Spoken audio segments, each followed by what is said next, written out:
అండి అందరికీ ఈరోజు వీడియోలో ప్లేస్ వాల్యూ ఫేస్ వాల్యూకి ఒక ఎగ్జాంపుల్ చూద్దాం.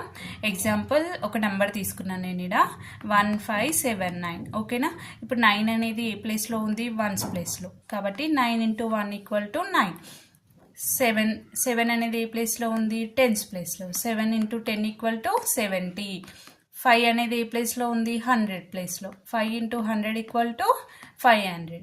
1 ఏ ప్లేస్లో ఉంది? 1000 ప్లేస్లో. 1 × 1000 = 1000. ఇప్పుడు 9 యొక్క ప్లేస్ వాల్యూ ఎంత? 9. 7 యొక్క ప్లేస్ వాల్యూ ఎంత? 70. 5 యొక్క ప్లేస్ వాల్యూ 500. 1 యొక్క ప్లేస్ వాల్యూ ఇస్ 1000. ఇప్పుడు నెక్స్ట్ ఫేస్ వాల్యూ అంటే ఏంటో చూద్దాం. ఎగ్జాంపుల్ 1579. ఇప్పుడు 9కి ఫేస్ వాల్యూ ఎంత? 9. అంటే డిజిట్ ఇట్ సెల్ఫ్, అక్కడ ఏ డిజిట్ ఉంటుందో ఆ డిజిటే దానికి ఫేస్ వాల్యూ అవుతుంది. ఇప్పుడు 9కి face value is 9. 7 face value 7. 5 face value 5. 1 face value 1. Thank you.